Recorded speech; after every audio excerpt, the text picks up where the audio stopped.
Hey everybody, welcome to your favorite late night Friday night hashcast. It is Variables episode 60. We've got RacerX in here tonight to talk about some interesting Michigan cannabis tax related proposal news.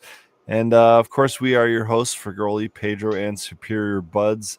Every Friday night we're here, just about every Friday night we're here at 11 p.m. Eastern time on YouTube, Twitch, and X, and of course after the show on Spotify and wherever the hell you get your damn podcasts. How are you guys all doing tonight? Happy Valentine's Day, cuties. Yeah. Happy Valentine's Day. Will you be my Valentine? I mean, I didn't wear red, but I got the red background. Where are y'all at with this, huh? Oh, man. Give me some hearts. I knew you. I knew you loved me over there. I knew I got a sub on OF earlier for some reason.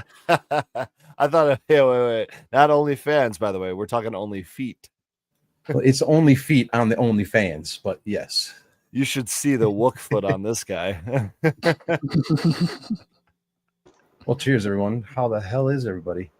Doing well, man. I've been driving all over the state of Michigan today, realizing how fully covered in snow we are, and we have another anywhere from 6 to 12 inches coming this weekend, depending on where you live, I think. But it's been pretty consistent across the state, man.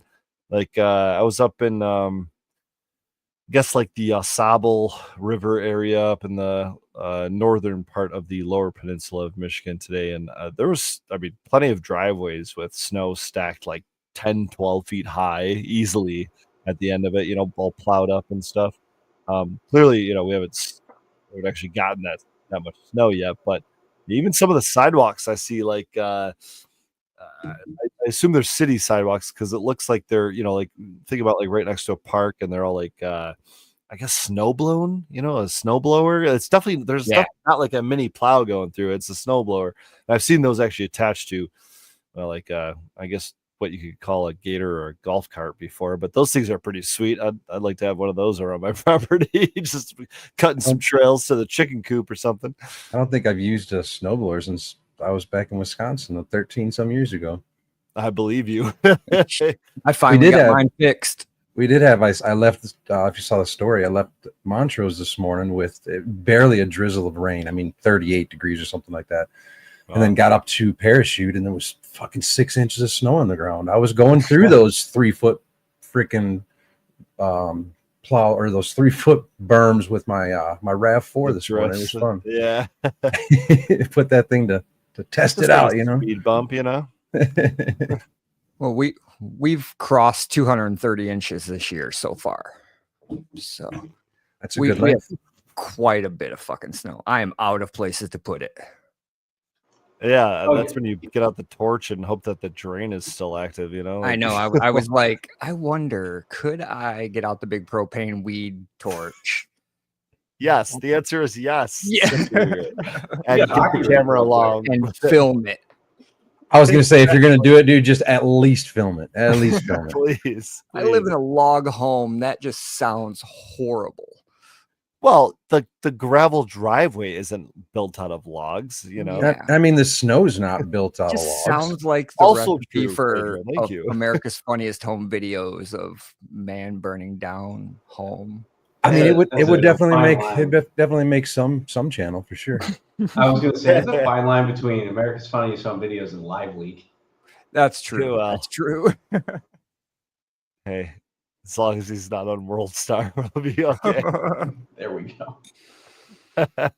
So, all right, what's the news, Racer? I feel like there's a reason we've had you back like a 4th, 5th, 600th time. I don't know how many times it's been, but there's some news creeping up on us here in Michigan. And while I pretend to know what I'm talking about, I'll pull up an article so you can explain it. But from the gist of it, it sounds like we're trying to compete with Washington, the state of Washington, not Washington, D.C., but the state of Washington, which has the highest cannabis tax bracket in the United States. Now, what is Governor Gretchen Whitmer proposing here in Michigan? If you could just give us maybe a little TLDR to start off with. Sure. The simplest aspect of, or the simplest summary of what's going on is you've got a new kind of plan proposed by the governor called "My Road Ahead," which is about $3 billion. Everything's at MI. It's Yeah. by the way, our abbreviation here in Michigan is MI. And if you aren't creative enough in Michigan, you're going to start a business that starts with MI, and it's called my whatever widgets, my widgets, right? Like, and then that's now your business. That's how creative we get here in Michigan, and that is 50% of our business names. It's like the letter I in the mid 2000s, right? Yeah. When the iPod Yes. dropped. It's the very same true. thing. It's very true though with like government shit though, because it really is Oh, God, yeah. my taxes. It is our shit. Like, damn. I mean, if you have that sort of 2-letter power, why not? Start applying it to everything, make it your brand. It makes things, super easy. And it also makes something like a $470 million tax on the industry seem just kind of like a feature, But what's going on right now? Well, with this, hold on. This what's is only possible though if you're either wearing a leather jacket or 32 scarves bundled into one, right? It helps. It's not saying that you can't do that without the scarves or the jacket, but it certainly kind of softens the blow. Do you ever watch like the NVIDIA holding meetings with that guy? No, I'm definitely not watching. He's got a leather jacket that's pretty iconic, and they're talking about similar figures. So, okay. It just seems to be like Wait. talking about something around $500 million. You should probably have a leather jacket on, or else people aren't going to take you too seriously. I thought the B would be a T when it comes to NVIDIA based on the way their stock has been, or maybe that's just a Nancy Pelosi thing. Anyways, moving on. Kind of tangential here, really, but we'll get to that part here. But yeah, I mean, they got a proposal. Probably won't. Just FYI, we probably won't. We'll try. But I don't know. The right now you got to plan for the roads, because the roads suck in Michigan. I mean, that's kind of a given. If you've ever driven, like I know some people are listening outside of Michigan. If you've ever explain why our roads suck.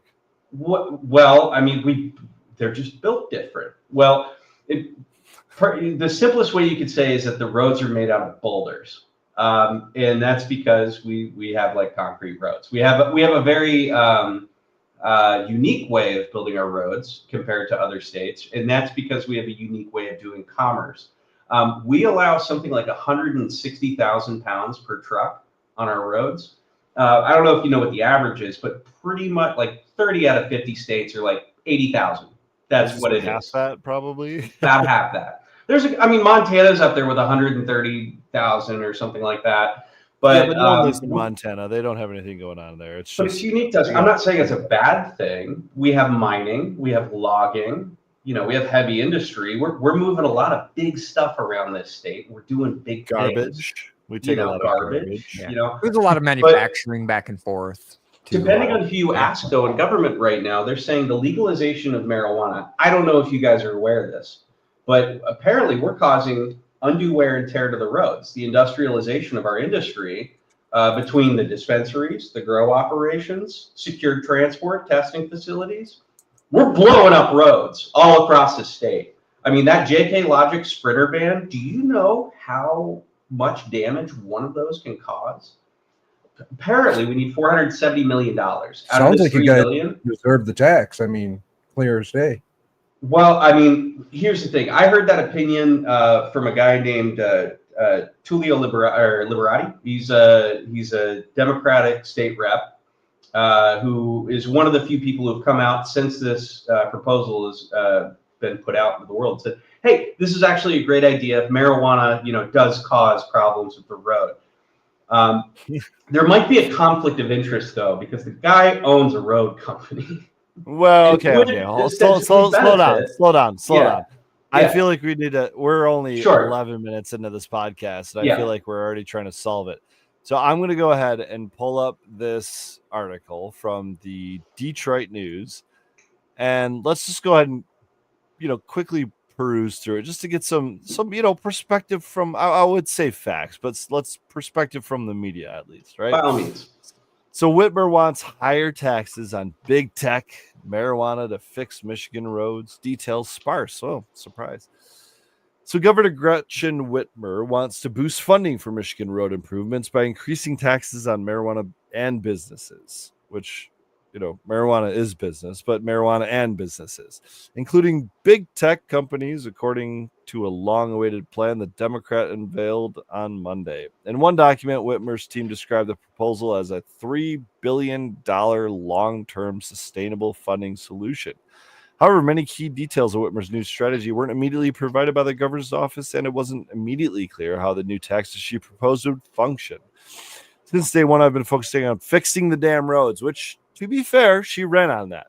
And to be fair, like Racer is talking about, we have some pretty shoddy roads. It could be a little bit to do with the manufacturing of them, the bureaucracy of it all, or It's JK Logics. or just like we all want to pretend like it's just it gets cold here, right? So water gets in the cracks and it freezes and expands and it just blows up our roads slowly over the course of time. So it's just a lot of money. Michigan. I mean, let's be honest, that is a percentage of it for sure in any cold state. 100%. Well, maybe not 100% of the problem, but 100% that is true.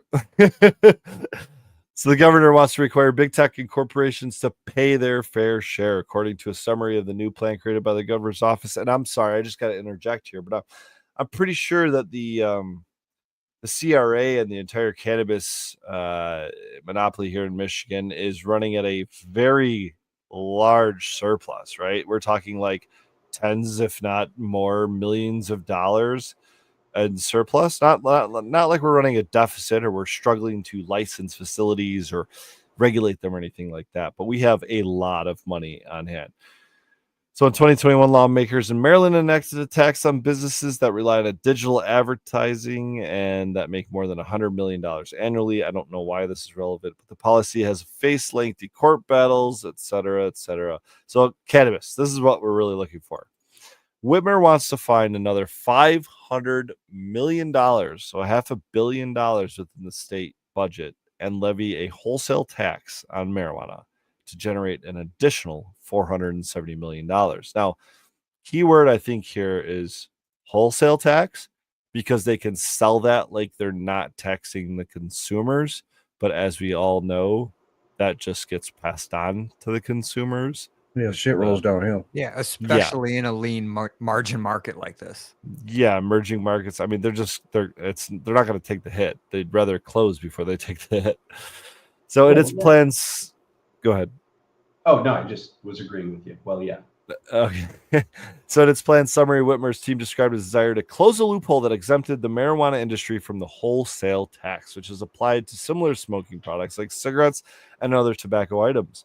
Michigan's tax on wholesale tax on tobacco products is 32%, which I remember over the course of many, probably decades now, that has kind of slowly crept up.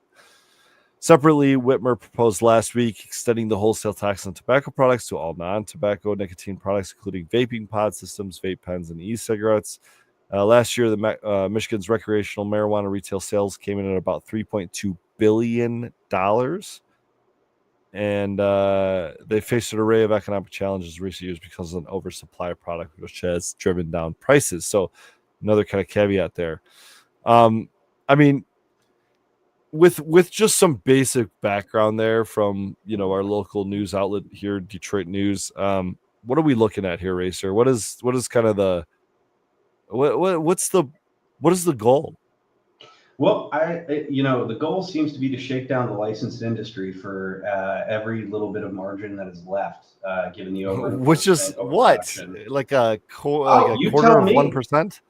Oh yeah, I mean, a lot of people assume, who are not in this industry, and I know you guys relate. Oh, you work in marijuana, so you're just a money tree, right? It's an infinite revenue source that comes from out in the ether somewhere, right?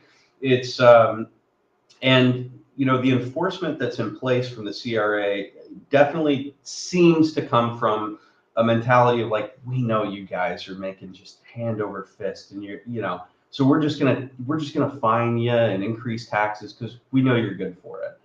And they couldn't be further from the truth. I don't know if you guys are participating in some of these forums with licensed cannabis businesses, but the number of closures is kind of insane over the last 6 months. I mean, LiveWell has stepped out. There's some big hold names on. that are We've got something like, what is it, like 1,200, 1,300 dispensaries, I think, alone in Michigan. Something Is that around right? there. Yeah, it from napkin math, it's like 2,000 to 3,000 licensed businesses between like Yes. grows and dispensaries. Yeah, and certainly a majority of them are dispensaries or the provisioning centers or whatever the hell you want to call them here. Is it those or is it those licenses that are closing, or is it the grows, the processors, the labs? Is it a little bit of everything? A little bit of everything, pretty heavily weighted on the grow side. I mean, it Okay. really depends on your retail location. Like, So the supply certain is really what's kind of some of taking it. the hit right now. Yeah, but there's some vague stuff happening with supply too. Maybe we'll get into that with sort of like hemp importation laws and sort of things that are going on in that market, because the whole system's set up theoretically to be a walled garden. Everything that's sold on the shelves here in Michigan, at least on sort of the letter of the law, is supposed to come from Michigan, and we're coming to find out that that's not necessarily the case, especially with things like vapes or edibles or things that ingredients like distillate. ingredients, certain distillate specifically. It's not so closed off, and it's causing problems for the industry to operate as designed. And well, hold on. Was it designed to operate efficiently and correctly, as we would call it, or was it designed in some kind of nefarious? Yeah. Well, I mean, I think that's what we're kind of discovering right now, is that like it was present like MMFLA, for example. It was presented in such a way where it was like, hey, we're going to commercialize this market that has existed and thrived for a period of time. The medical marijuana facilities licensing act. Okay, which was a ballot initiative, which is important. And then that was. Then a few short years later, we're dealing with MRTMA, the Marijuana Regulation, MRTMA, but essentially the Adult Use Act, right? Yeah. Recreational, as some people call it. Recreation, right? But the issue is this industry does not have enough margin on whether it's the grow side or the retail side. To afford a 32% tax. That means let's just dumb it down for a second. Yeah. Why can't we sell herb product, weed, for a higher price? Solve the problem. Done. I mean, that's fair, but oversupply. That's why. Supply and demand. There is too much supply, and I mean, there's a good demand. Don't get me wrong. I thought you just said that it was, maybe I read that wrong. It was heavier on the grow side, the taxation or the businesses. Well, here's a good reason why it wouldn't be sustainable. So it's a wholesale tax, so it's not on the grow. Based on because there's a lot of indications that this really hasn't been thought through. Like there's not a clear mechanism. Even in what you're reading right now, that article says details aren't clear. There's a lot of indication that no one really thought about this. Someone thought, hey, there's a lot of money in there. Maybe we can cap this like 470 million thing to get to an even $3.5 billion. I mean, thought from the marijuana industry. True government. Yeah, and because like if it's a wholesale tax, right? It's for growers selling to processors or to dispensaries, right? How does this affect Loom?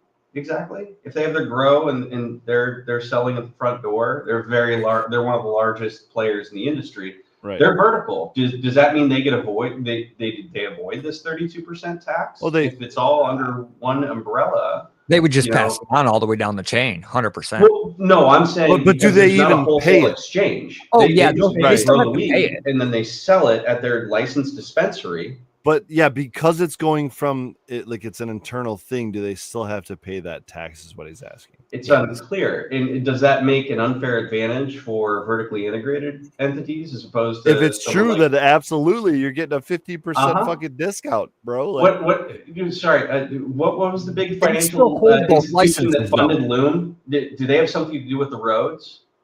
Are they like associated with Bell Tire, perhaps? The same fucking owner. No. The people who make a lot of money from the fact that we don't recycle our tires and the roads are shitty?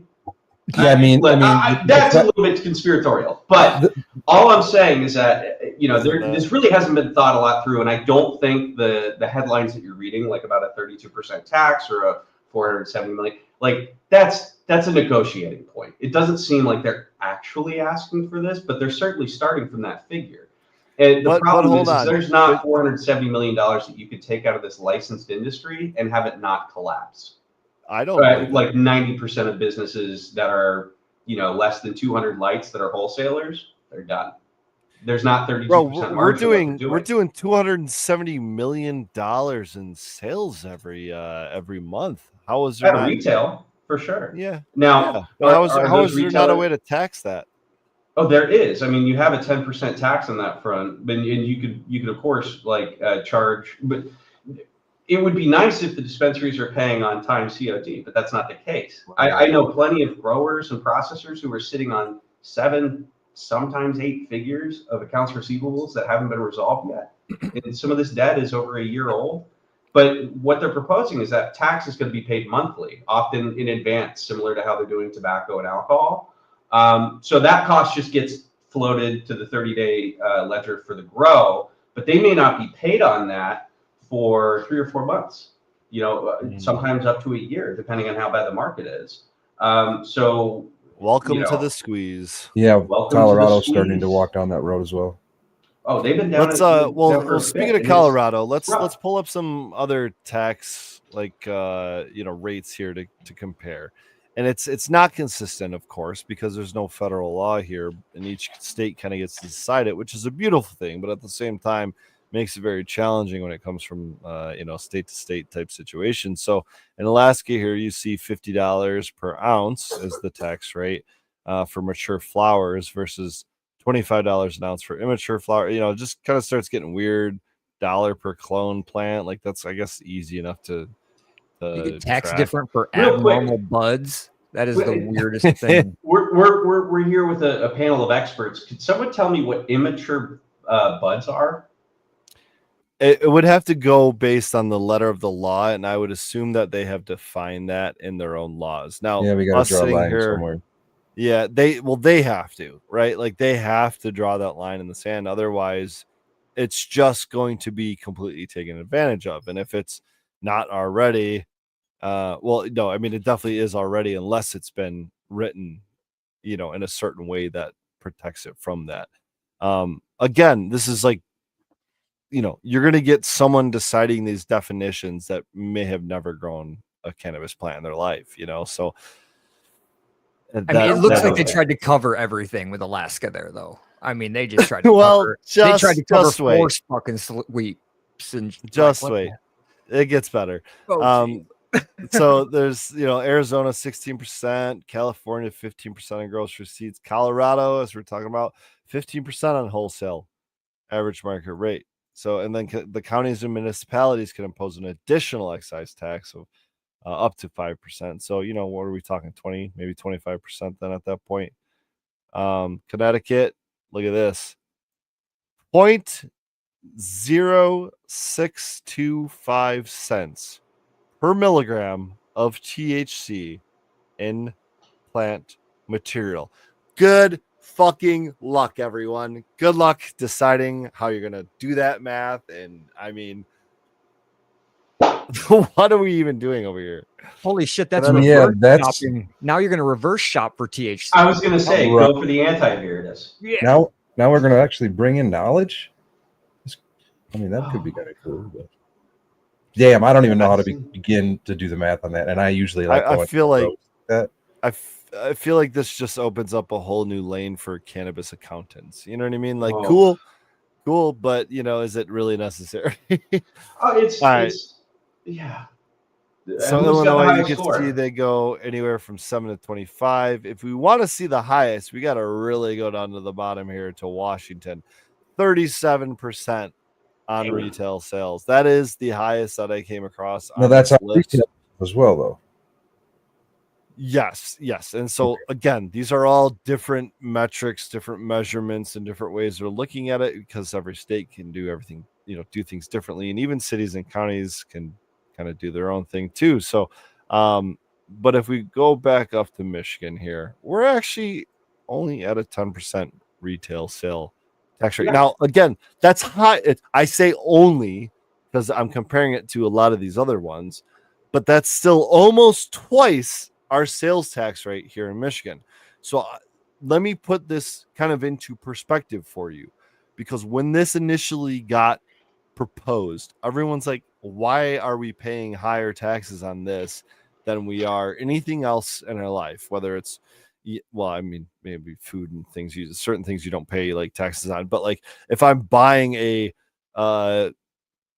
new mouse for my, my desktop computer here, and it costs $60, and I've got to pay a 6% sales tax on that.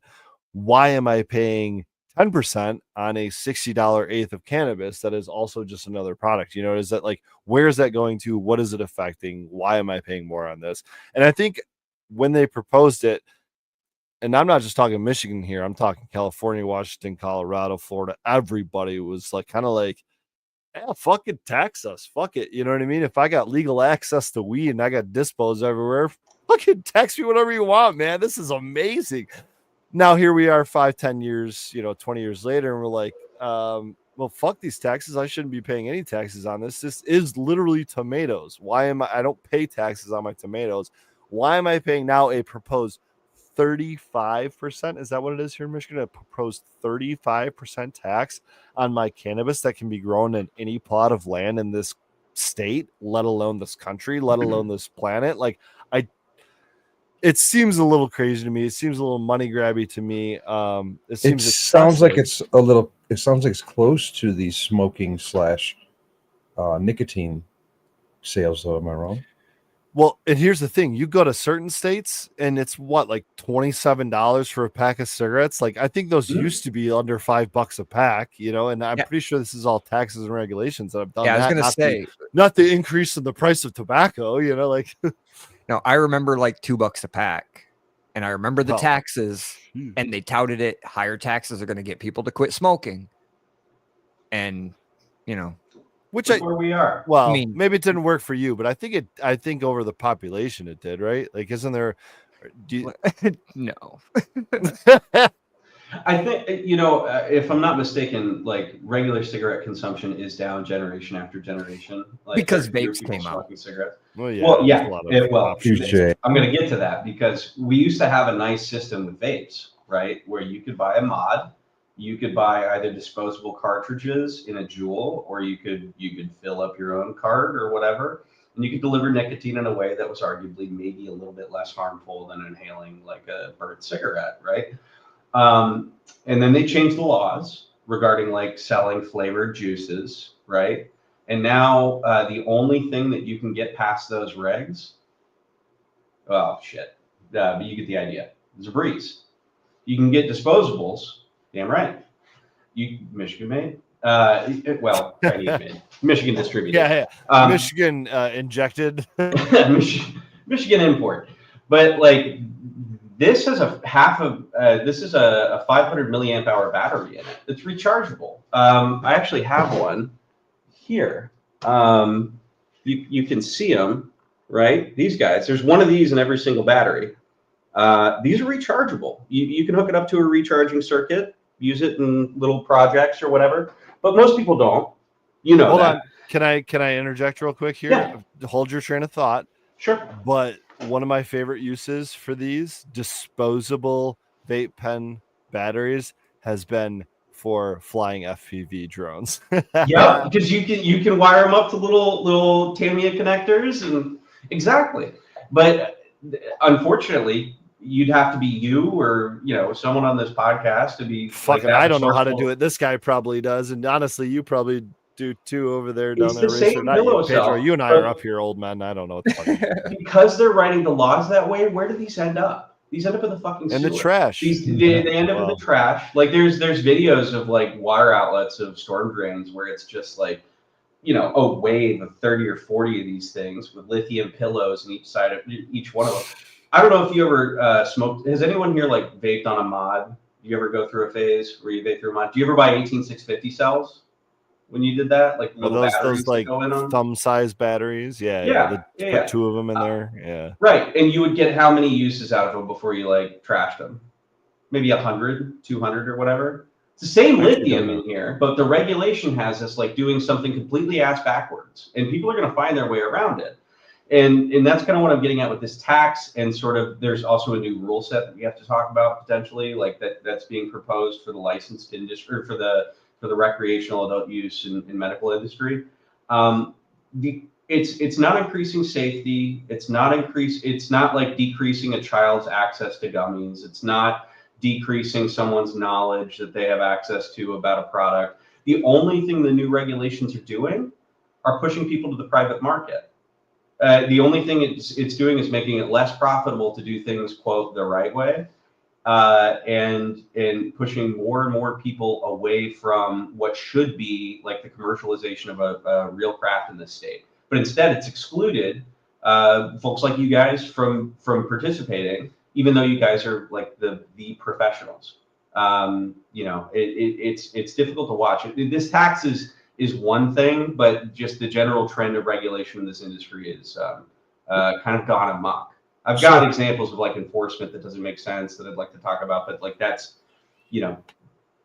whole thing's kind of breaking right now. If you can, while you're on that thought, if you can pull up any sort of screenshots or files or PDFs or anything like that that is related to those things that you'd like to talk about, please do that, because I'll be able to share them on the screen here so we can go through them. Because you've shared some of this stuff with me, and it is kind of like, like it just feels like self-sabotage without that being the goal, or you realizing you're doing it, but also like being comfortable with the fact that that's what's happening. It's like no one wants it to go in this way, but everyone's comfortable with it going in this way. It's like, what are we fucking doing here? How do you mean? Just like it's sort of consolidating to a couple of partners? Everyone was so excited about voting this in 2018. Yet ever since then, there's a lot of things that have happened since then, but let's call it mid 2020.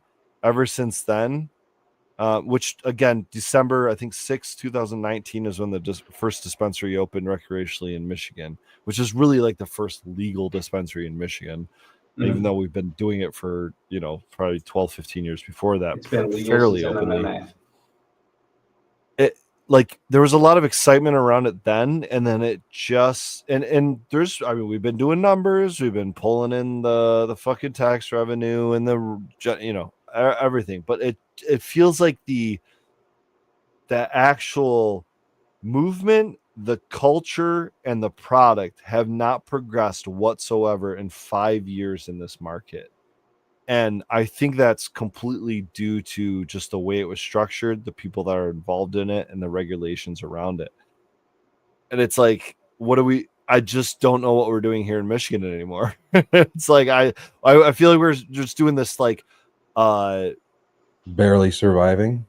No, well, it's sort of, yeah. Those, a lot of people are for sure, but it's like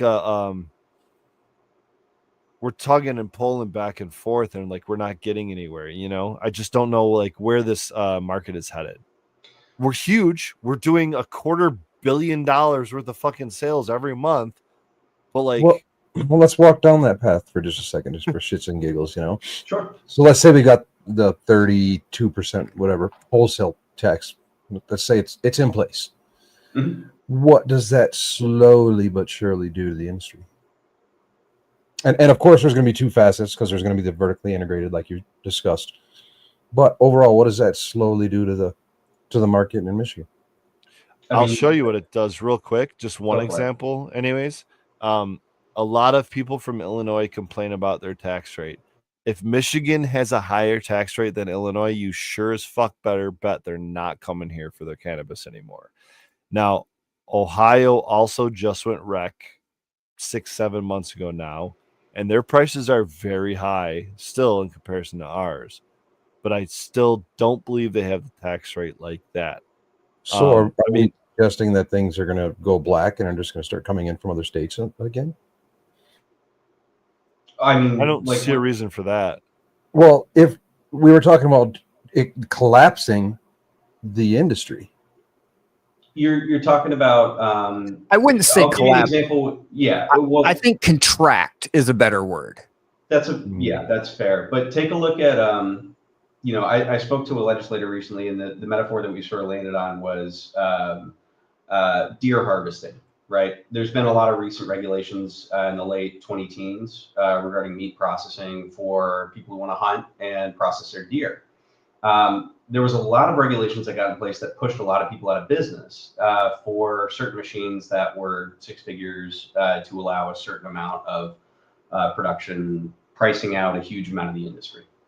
For a regulation that didn't necessarily make sense from like a traditional science background. Like people have been harvesting deer in traditional methods, and it hasn't been a source of a huge problem. But you have a regulation coming in, basically pricing out 3/4 of that private industry. And it's not as if that the industry itself shrunk 3/4. It's that a lot of people went private, in the same sort of way that cannabis has went private for a lot of folks, where it's, you're pushing people who have operations to operate privately. And that's kind of the same thing that will happen here. Basically, all of the kind of smaller producers who are not vertically integrated, who are not loom, it's not, especially if you tack on a 32% tax while keeping licensing fees high and keeping sort of the barriers up and keeping enforcement as silly as it is, it's just not worth it to operate for most of the people that I talked to this last week. Especially in entry into the market. I do want to know what the biggest barriers of entry are from your perspective, but this is a comment I want to get to. 2/3 this is from Red Setter Farm. 2/3 of our state is still a red zone by municipality, and clusters exist with lack of access elsewhere. I want to actually I don't know the word I'm looking for, but 2/3 is not accurate. It's actually in terms of municipalities, maybe in terms of geography or land mass or square miles or something like that. That might be true, Red. But for every one municipality that has approved or opted in to cannabis regulations here in the state, there are 10 that have opted out. Oh, yeah. So that means for every 10 cities out there, or let's put it this way, for every 11 cities out there, there's only one that allows cannabis. So that's less than 10% in our state has actually allowed for any sort of cannabis regulations. And not even all of them opt in for dispensaries or for grows, or especially for micro businesses. Good fucking luck finding a municipality that wants one of those around, Yeah. I'm trying to get you started. All right. So let's get into that aspect of it, because I kind of understand you got dry counties, you got wet counties. Right. You got counties that have a lot of suburbs, some gated communities. You have a couple of counties that are basically like the Wild West. Shout out Thetford Township. You have counties that have had the same city council or county executives or whatever for literally 40 plus years, because there's just no one there. You know what I mean? And no one wants to do it. And there's literally so few people that that just becomes your career. Sorry to interrupt. No, you're good. But you have different attitudes towards this in different counties, and that's okay. But what the voters asked for is they wanted access to weed, and they wanted it to be legal. And there seems to be a weird misinterpretation of what's going on in terms of growing and producing this product. Do you guys agree that this is an agricultural practice in terms of growing and harvesting this product, even just the flower? Not talking about getting into distilling or like BHO. It is nothing different than farming. Yeah, it's agriculture. Right. So what the hell do we have cops regulating pesticide use about? How does that make sense? The process that we have for growing and getting the product to market is an agricultural issue. It's confusing to me that MDARD is not as involved as you would expect it to be for an agricultural product. And it's confusing to me that zoning reflects a special product and not an agricultural product. Like if you're allowed to grow soy and corn wherever you're at, I don't understand why there needs to be special zoning or ordinance for the growing of this. Now, if you don't want dispensaries in your gated community and you have the votes to pull that off, sure. But like but hold on. Agricultural land. This is why is that not fundamentally allowed? Because we agree that it's a fundamentally agricultural product, existence, supply chain, etc. The problem is the law doesn't agree with that. Not only at the state level, but not at the federal level. So is MDARD getting? No, you're wrong, and here's why. Because I understand that, but there's still different regulations at the state level and the federal level for that specifically. And what our state has set up has allowed the CRA to create. It's just like creating another fucking department at the federal agency level that has 3 letters, right? Which is what this is. Yes, and they just get to control it. They get to create the regulations, unelected body, just like every fucking other agency out there, man. And they get to create the rules. They don't get to create the laws, and that's kind of like why the judiciary. But hold on, but the regulations are effectively the laws, and I understand. Listen, I understand the difference. For sure. But what is getting imposed on these businesses, on the licenses, and on the people is these regulations. It's not what the laws are; it's the regulations that are then able to be enforced by those same people. And the cops, when they show up. Well, the ex-police officers who are now working at the Class A department. I mean, Brian Hanna, long career in law enforcement. The investigators that I've been to our facility, same thing. The first regulator I ever had. It's not uncommon, but at the last hearing where there was discussion between the CRA and they call them the stakeholders, us licensed guys or whatever, they said, look, if you're looking for a certain change in the law for certain regulations, we can't help you. You have to talk to your legislators. You have to change the law. And the new rule set that they're proposing with final form testing, required terpene testing, which I get, test terpenes. If you have good flour and you know it, test your terp, show it off. But do we really need that for every single batch? It's an expensive component of a what they call the safety and compliance test, and the cost of those tests increasing just increases the minimum viable batch size that you can create, which means you're killing small batches. I agree. I agree with what you're saying, but I think that terpene testing should have been in there from the start. I think that's a miss on the CRA, the MMFLA, and just about every government in this union outside of Alaska that initially required terpene testing. I think that should be slapped on the fucking side of the package that you get your weed in, because I think that's more important, if not, well, it's more important and just as important as the cannabinoid testing. So to start with cannabinoid testing and residual solvent testing, and then move it on to mold testing and pesticide testing and do all these other tests and forget about fucking terpenes, shows how little we actually understand this plant, especially from the regulatory level.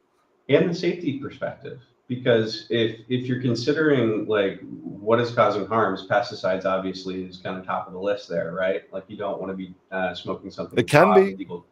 Right. I mean, you can have certain molds, but like, there doesn't seem to be there's certainly evidence of like mold being an issue in Michigan. You got wet basements, you have infections across sort of occupational hazards. There really doesn't seem to be people who are running into issues with like dying from smoking like moldy weed. Yet we are spending, tens of millions, if not hundreds of millions each year testing for it, when we have maybe one case in 1988 of someone dying for aspergillosis. It seems like a money grab from labs is what I'm getting at in terms of the testing side. That besides that aspect of it, the other regulations that they're requiring for financial tracking, for process of labels, the only things these regs do are increase surface area of enforcement and therefore fines. You talked about an excess that the CRA is running at right now. The last time it was measured, they, in a period of time, about a year, they spent about $20 million enforcing. They took in $40 million in fines and license fees. I'm not opposed to a higher tax. It could be 32%. If they're going to be matching like tobacco and things of that nature, just go ahead and make the licensing fee enforcement the same as that as well, because it's way out of balance. A mutual of ours who makes a syrup, I don't want to name him to bring any sort of heat, but like talked to him this past week, and he had an enforcement action against him for labeling. He's making hash. We have these metric tags. I'm sure you're familiar. These little blue tags. You get ones for plants, ones for stickers. It's a private company in Florida. For some reason, by law, we have to use this one company. How that's not a monopoly thing, I'll never know. But that tag has to be on the batch that you're declaring and on the inventory as it goes through your facility. And if it's not, you're in trouble. But let's say you have an Osprey and you're running something like any process machine, and it can take about 25,000 grams, and you have 50,000 grams in the batch, right? And you can only process half at a time. And the tag has to be on the thing with the batch. Do you put the tag on the like bulk bin of flour that you're pulling out of, or do you put it on the machine that has half of the flour in it? Which one would you do? I'm not putting it on the machine that has the flour in it. Say That's put it on like the an bulk. active thing. Okay. Either answer is wrong, because if you don't have the tag on both of them, that's $16,000 and a 10-month investigation. Cha-ching. Under Cha-ching. certain arguments, you can't change the light bulbs in your fixtures without sending an email and getting a material change request process. If you're not sending an email declaring that you're making a change, or changing the brand of trimmer, right, or getting a third freezer, or literally the definition is so vague it could be anything. They can hit you with certain fines that I've heard to be, up to, like for small stuff, up to $25,000, right? And then what is an example of something small that would get you a potentially $25,000 fine? Like just an actual specific example. I'd have to go back through notes, but I'll get you the specific. The 16 grand one, I'll put it in chat here real quick.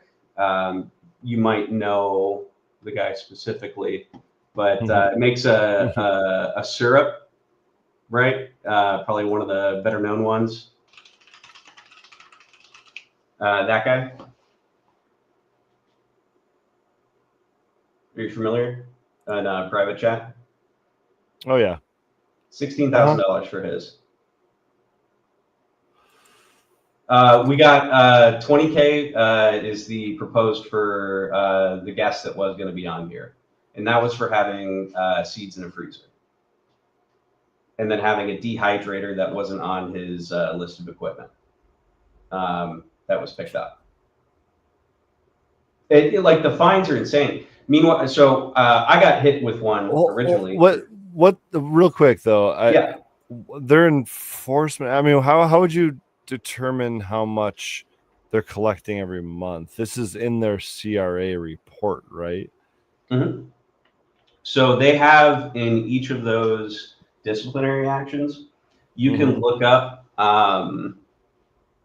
You can look up the document. Amy's actually taken a look at some of this to try to compile it. But for each of these investigative reports for the disciplinary actions, you can find the typed out. It looks like a court document that defines what the investigation saw, and then what the fine is at the bottom. It's there's like an initial complaint, and then those are the monthly reports that come out, which are great. Yeah. This is the January 2025 monthly report from the CRA, and this is the section called disciplinary action taken by the CRA. Now there's only 2 final orders, but there's something in the range of nearly 80 consent orders, over 100 formal complaints, and a whopping 1 warning. But complaints, investigations, some administrative hearings. Let's see some numbers, right? So it just goes to revenue and expenses. Yeah. It's like renewals and regulatory assessment fees. Like I'm not seeing anything that shows me like actual without going to those other documents and having to come. Why is it not in there? You know what I mean? Like I don't understand this. Yeah. Well, here's a brain bender for you. When they're reporting the amount of flour or isolate or distillate in the market in inventory at any given point in time, does that include the 2,200 pounds that a certain lab or a certain processor was caught with and got their like 3rd or 4th disciplinary action with an undisclosed fine to like be like, okay, don't do that again, or we'll take your license? Does that include that amount? Because you guys are declaring that came from outside of the market. So why is it showing up in the like market production report? So like when all of this fresh frozen is getting reported, how much of that can is you give us like, can you, and you've done this for me in the past, and I don't, don't have to be entirely accurate, but with your best guesstimation, can you give us like some percentages or some numbers of like how much you think is either coming in or what is getting missed by enforcement? Like give me some like, I don't want to guesstimations. Guesstimations, man. This is what this show's about. I don't want to estimate, but I can tell you the CRA has admitted that at least 2,200 pounds was found coming in without a source to the lab referenced in private chat there.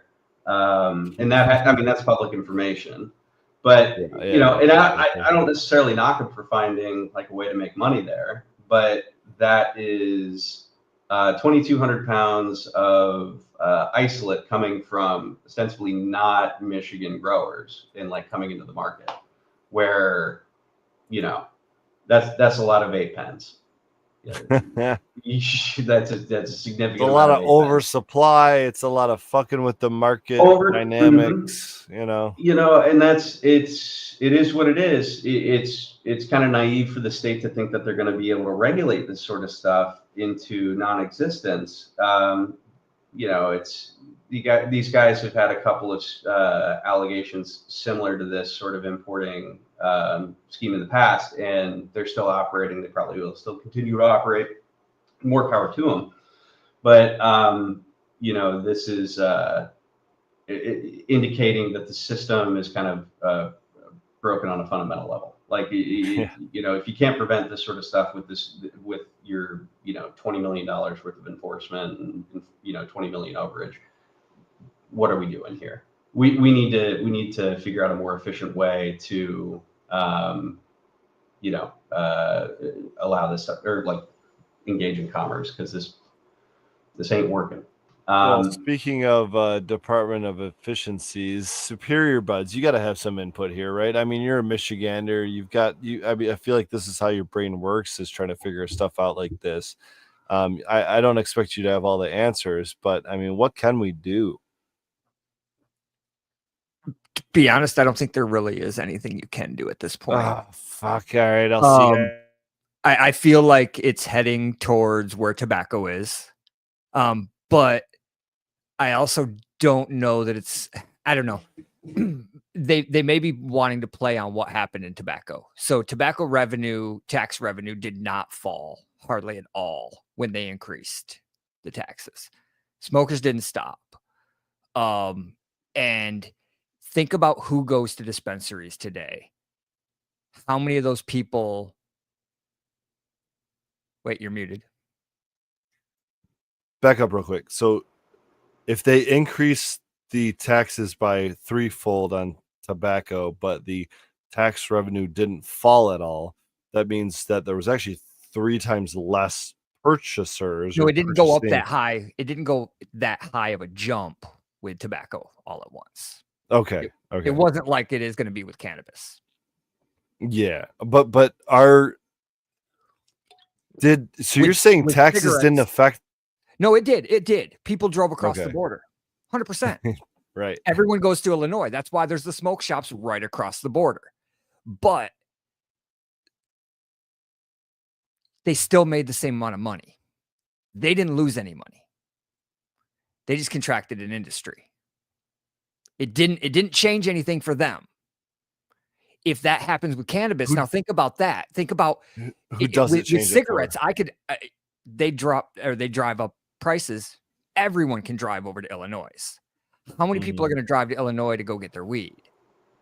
When it's still available here, it's just a little more expensive. Grandma and grandpas that are going and buying their gummies are still going to go buy their gummies. The vape pens. Well, especially now, you're going to pass 350 dispensaries on your way to Illinois. Like, what, Yep. you know? So even if it does contract, which it will, because there are those of us that will go to the black market. You're going to get more home growers. You're going to get more of that. Better quality. Tax revenue doesn't change. It shrinks the market for them. From a government standpoint, it almost seems like might be the plan. I don't know. So is California the test market for the plan then? Because I read a statistic the other day that said something like 80% of the cannabis California market is a different by value is still in the black market, or well, now in the black market because it's gone back up. California is a very different market. They've always had a different How so? market for cannabis versus Michigan. Their market was very different in the 90s versus Michigan's 90s market.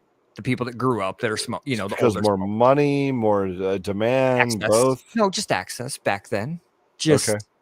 And they're used to, I don't know how to say it now. Like, the thinking in California is very different than the thinking in Michigan. Let's put it just simply, right? What people would put up with in California is a lot less than what people in Michigan or Detroit are going to put up with. It's a very different type of person. I don't know. Yeah, joke I said to some of the other people in California who heard about this and were like, yeah, welcome to the club. We got high taxes out here too. And I'm like, that's okay if our coast didn't freeze every year. Or if you had the same sort of size of economy or, whatever. But again, a higher tax doesn't necessarily, that's not necessarily a bad idea. It's the nickel and diming on the access to the industry. That needs to change, and there's more efficient ways to regulate it in such a way that's not such a burden to participate. And it doesn't force so much regulating. Because I think you might be underestimating how much of it would go to private market, and you, without putting too much out there, underestimating how much it already is right now, right? Because there's a lot of tax revenue that could be captured in a fair way, but not under the present system. But there's Michigan is, doing quite well. I've been in a lot of different businesses over my life, a lot of crazy different industries. I've seen a lot of different shit. Cannabis is by far like the whiniest business people I've ever fucking dealt with. I'm so sorry. Seriously.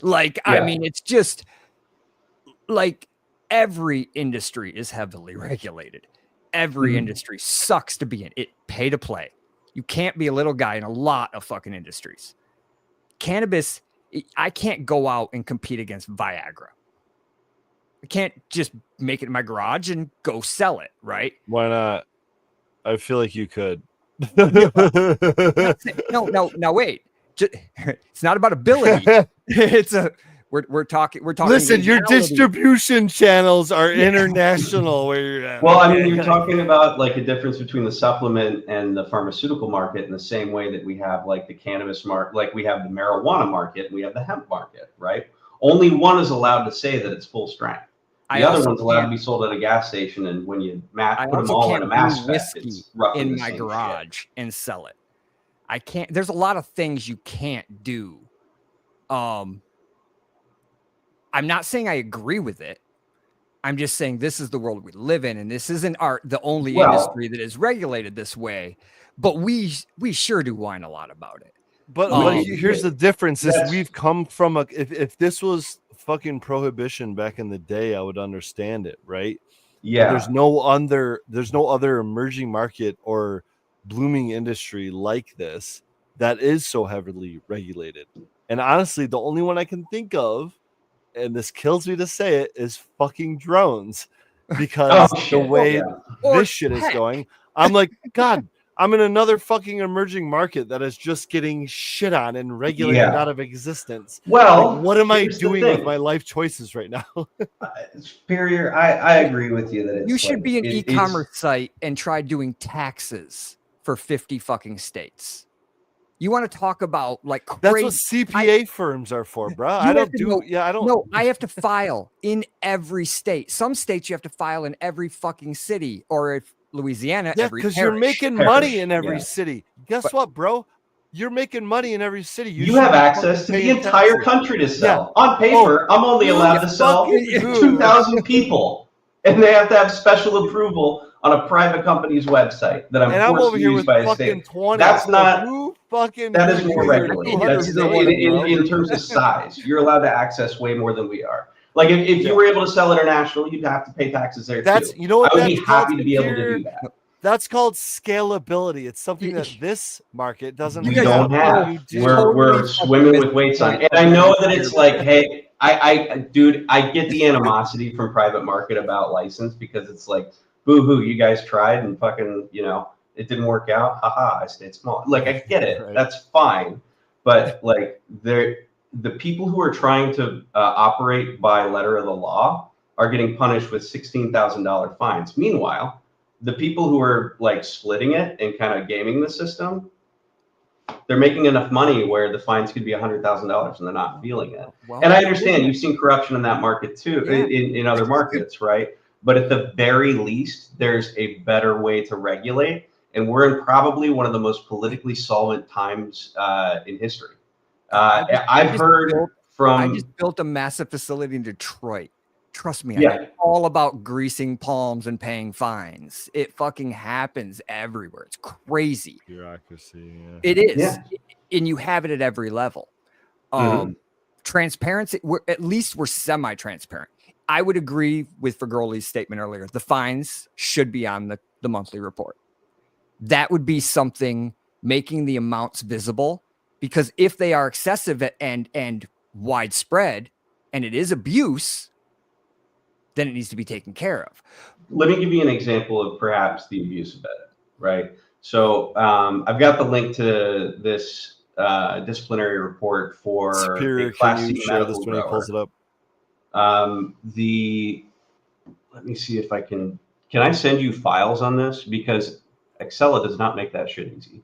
You should be able to present at the bottom in the center. There's a present button. You can pick a window, a screen, or a tab. If you want to, I wouldn't share your whole window or screen, but I would share a program or a tab, maybe. So And that might help you let's out. see. You got him, Superior? Mm-hmm. All right, thank you. Let me go ahead and select screen 2, screen 1. I'm comfortable sharing this window, but this is an example of what it looks like to have a fine from the CRA.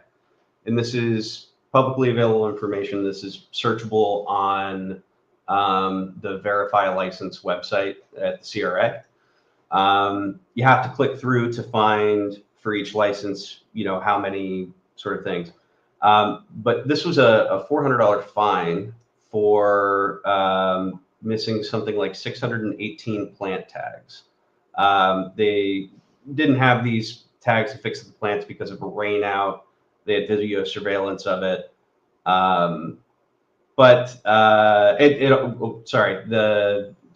Their camera system went down because of flooding as well. They were late in putting tags on. In the complaint prior to this bulletin, they mentioned it was something around 600 plus tags, 618 tags. It's $400. That's what they're paying for it. That's the fine. It's the lowest I've seen. The original fine against us for missing 13 plant tags that were reported in the system, they just weren't physically on the plants, it was $10,000. The fine that I talked about earlier with our mutual was $16,000 for a single instance of not having a label on a batch as it was going through production. It was the only batch that was in production at the time. Everyone knew damn well which batch it was. But he got fined $16,000 and wasted a shit ton of time in investigation. This stuff's not being pointed evenly across the board, and there's a lot of fines being generated. And if you compare it to something like, other fines in other industries for restaurants or for farms, this is way out of control. And then you ask yourself, like, what? If you compare it to the FDA fines that I've seen for pharmacies, that's very comparable. Oh, well, I'm arguing this should be an agricultural thing, not a pharmaceutical No, thing, but I'm saying that's where the correlation comes from. I'm saying it's 100% an FDA correlated. Yeah, and it should, like, these sort of practices should not be looked at as if they're pharmaceutical operations. You're talking about a plant in the dirt outside. Why are we treating this as if it's a pharmaceutical op? Like, I get it once you're post-processing, right? But I feel like that's the industry trying to talk out of both sides of its mouth then, because you can't constantly tout it as medicine and then say, but it's agricultural and it shouldn't be treated as medicine. Well, that's what I'm saying. I mean, we're in the adult use market here. I mean, I'm not talking about this is a medical license, but you're talking about someone who has a medical license for certain specific privileges under that name. None of this product is ending up on the medical metric market. It's ending up on the adult use market. What I'm saying is the start of the industry was the medical side. And so that's where a lot of as was the alcohol industry. When it was in prohibition, you could go get a prescription for whiskey, and that allowed certain production to continue commercially during a weird legal time.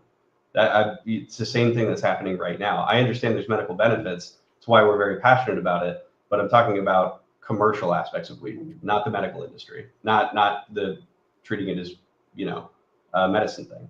I fundamentally agree with you in terms of, like, function of the plant, but from a commercial standpoint, to allow people to succeed in this industry and be treated as a commercially functional industry, you can't have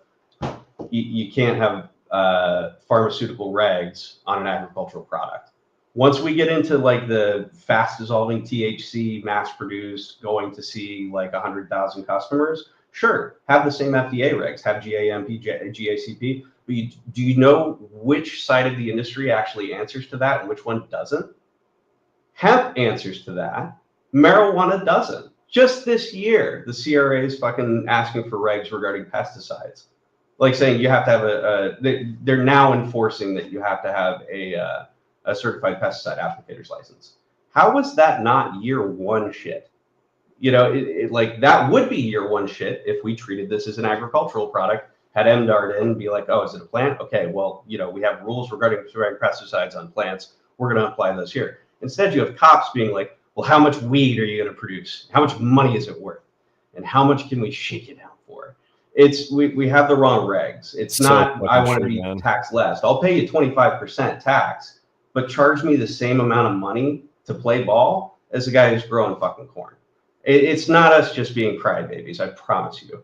It is us asking for something that is long-term sustainable for people to, like, have jobs and insurance and shit, and not have to, like, side hustle our way through this industry. So I can tell you, there's like 40, 50 businesses that shut down in the last 6 months. People who bet on this industry, people who actually nutted up and tried to get their licensed up, and then a lot of these people are shutting down by way of people who have made their money on the side, playing both sides of the industry, and they're just kind of waiting for people to die on the vine. I get it. A lot of it's boom bust, but it's not just that. There's deep corruption that should be called out, and we're in an era politically where it is uniquely capable, or it is uniquely possible for us to potentially inflect. Brian Hanna said he wants different rules. The stakeholders want different rules. If the customers knew 10% about what's going on with lab testing and how it's pretty much, bring your own ruler, they would want reform as well. And that's why I'm here. I'm telling you, it's not just boohoo new tax. Make it 25%. Make the fee to play $1,500. Do you think the consumer actually even looks at lab testing? They look at what's mandated to be on the label, and that's why Amy is awesome. Hold on. Yeah. You think they even look at the fucking label? Yeah, they look at the THC number, and then more recently, they've actually started to look at the harvest date. You're mandated to put the THC and CBD number on there. Yeah, but I don't even think they're looking at that. I think they're looking at the email or the Instagram post or the whatever that touts the THC percentage. I don't even think they're actually looking at the label to see the THC percentage. I would say that you might be encountering a different buyer, because respectfully, how much time do you spend in dispensaries nowadays? Because I know you used to fucking zero. We talk about this all the time. Yeah, so I would say that THC. We talked about this last week, actually. Superior Bud's the only one. Those customers, when they go to the dispensary, they are looking at 2 numbers before they actually look at the product. What are those numbers? I guarantee you, they don't look at the harvest date, Racer. No, not the harvest date. That's not one of the 2 numbers. If I had to guess, it would be the price and the THC level. Damn right. Yes. That's it. Okay. That's exactly what they're looking for. They're like, okay, I want to buy an eighth. I want to spend this amount of money on it, and I want it to fuck me up. They don't care how it tastes, how it looks, what strain it is. They just want to know what percentage on the power scanner is that going to punch me in the face. There's dispos in the industry that won't buy wholesale from grows without a certain THC percentage. Damn right. Most of them. Yep. So if I sell bulk and I have bulk at 22% and it's fire, and someone has a dried out batch at 28% at like over half of the dispense. Sure. Like shout out Arborside. Shout out like a certain number of dispensaries that will actually look at flower and grade it from a culinary and medicinal perspective. But the majority of these fuckers are just like, what's the number? And if it's not high enough, they'll just beat you up over price and you'll have to go to somewhere else. And they're not wrong, because they serve the customers. They're the store in the neighborhood. Their customers are saying, I want a weed that says 30% on the side. Hold on. Don't put that much power into the hands of the customer, because they're not educated either. Sorry, y'all. But guess what? Who's the ones marketing and selling to the customers? It's not the fucking grows.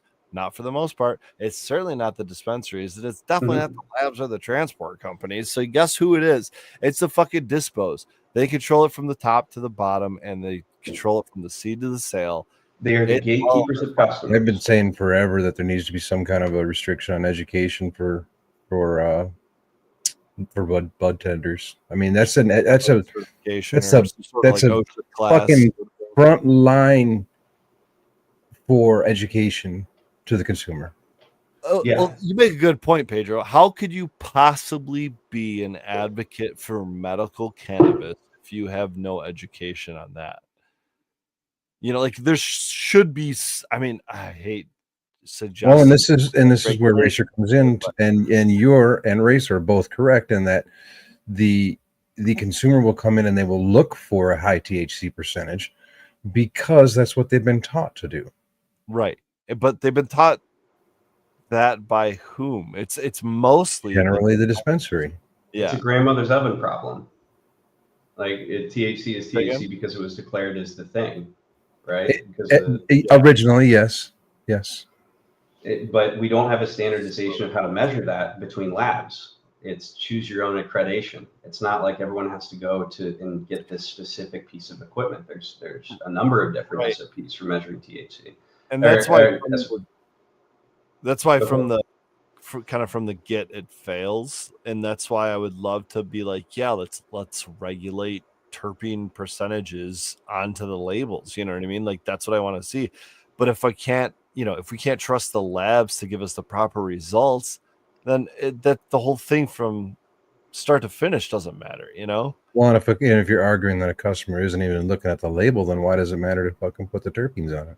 But they are, and they will take a look at terpenes. That is one positive thing about the law. It's just an undue cost for every single batch or in every single product category. Do you really need to know the terpene percentage of a brownie to the point where it increases? No, not of an edible. There should be Yeah. quite literally no effective terpenes left in that. I mean, why not let that, or that is a perfect example of something that should be market enforced and not enforced Boy, by the state. Pele Polaire would 1,000,000% agree or disagree with you guys right now.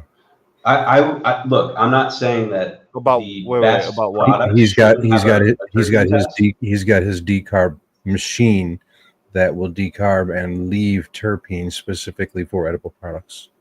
That's perfect. You should list that understand and test it. From a market perspective, makes sense because the customers that he's selling to need to know that. Why the hell is it a state reg?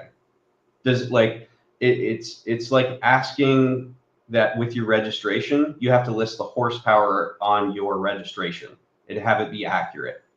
Sure, it's useful, marketable information, but does the cross-qualified EPA testing. need to know that really down to the number? Like if you're going to sell it, you probably want to list it. But why does if I'm selling clunkers, do I have to go to a dyno every time I flip a Buick from 1500? Like it doesn't make any sense. Like I get it from a performance perspective. Like it makes sense to have terpene tests. Does not make sense to have it in regulation. Not in a free market. Like that's not, you know what I mean? Like that doesn't belong. It just doesn't belong. Make sure it's safe, you know, by all means. But the other thing is final form testing. Look at, okay, Yeah.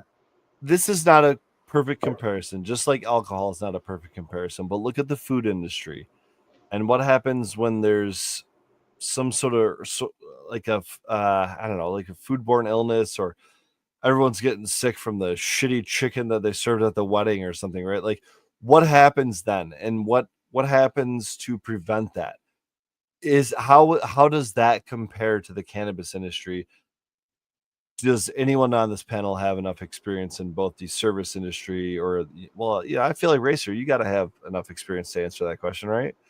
Well, as far as the research goes, I've taken that angle on it because you have hemp is answering to a certain or different set of regulations than the marijuana industry, but it's pretty close to what the FDA is requiring for like good agricultural cultivation practices, GACPs, GAMPs, and that involves FDA coming in, but the culture around testing for something like mold, for example, is you have something called risk-based testing, where it's like if you are producing hot dogs, you are testing your hot dogs to make sure that you don't get something that's, or you don't distribute something Salmonella, sick, because you have a risk associated. Like if someone gets sick and it's your hot dog, you're fucked. Like FDA is coming in and it's not no $16,000 fine. It's $250,000, $500,000. You're getting sued by the guy who's got sick.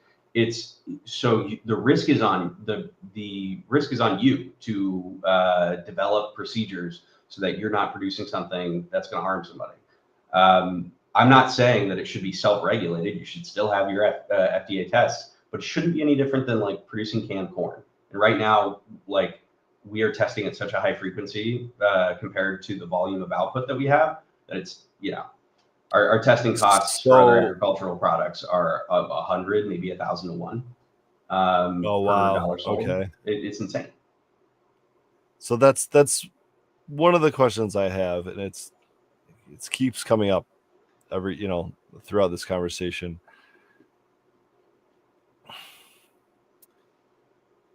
At what point does federal regulation or legalization or whatever you want to call it solve nearly all of these problems? Because import export.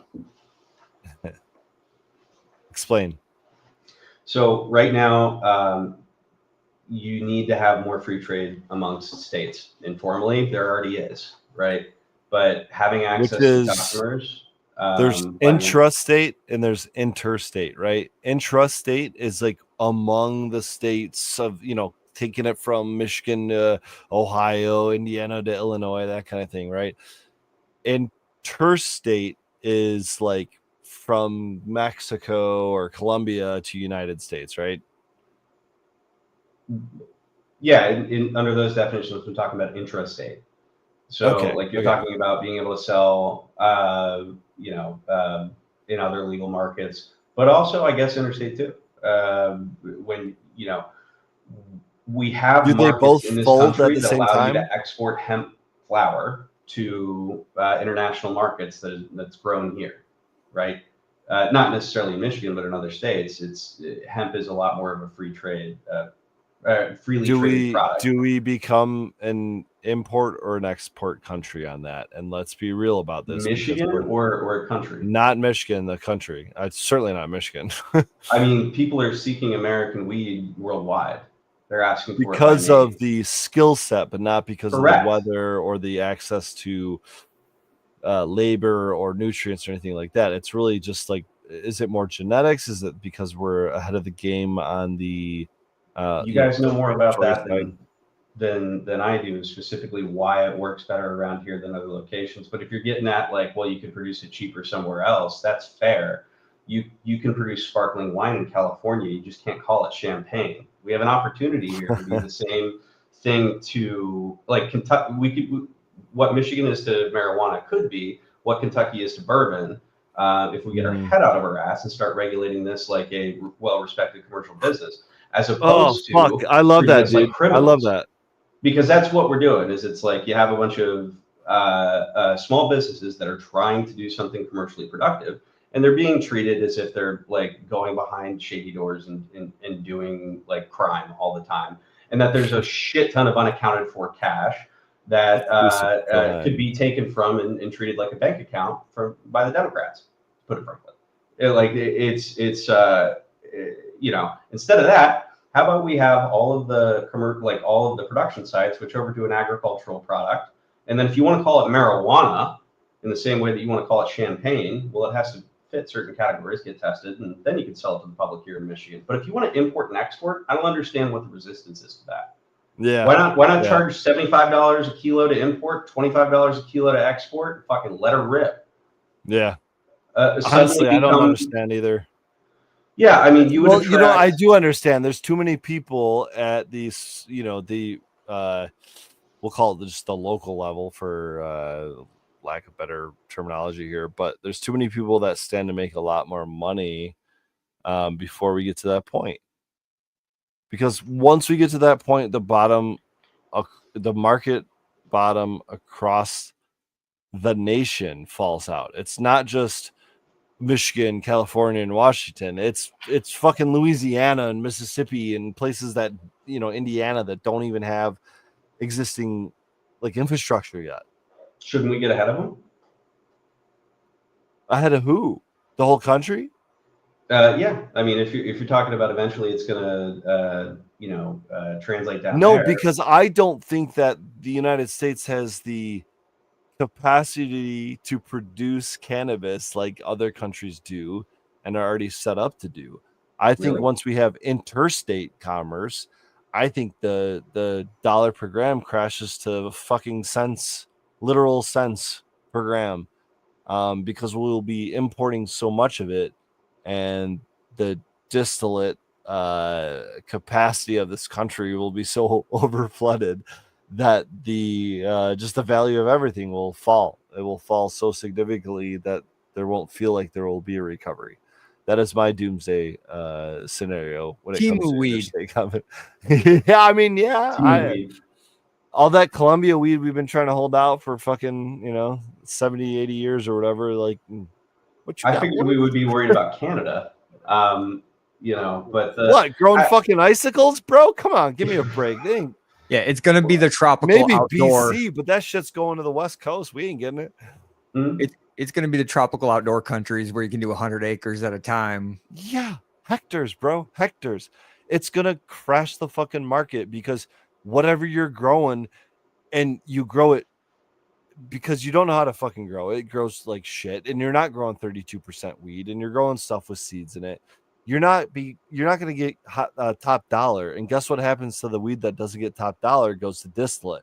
Well, guess what? Now you're competing with other fucking country that's literally growing hectares of it with no taxes, no fucking regulation, no nothing until it hits the border.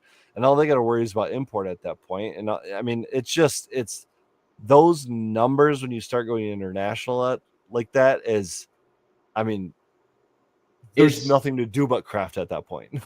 Well, I don't know, because you have an entire culture in the United States that has become accustomed to a certain level of experience with weed. It's getting bad right there on the commercial market, but there's plenty of people. What that just simply experience are will you not. talking about? The experience of walking into a dispo on every fucking fifth corner with bud tenders that don't know what a fucking terpene is, that just sell you the highest THCA percentage with the coolest packaging? Is that the fucking culture we're talking about, Razor? No. I'm talking about all of the people on weed Twitter. I'm talking about the people who watch this show. There's a fundamental level of people who still. Okay. There wouldn't be a glass market if this wasn't true.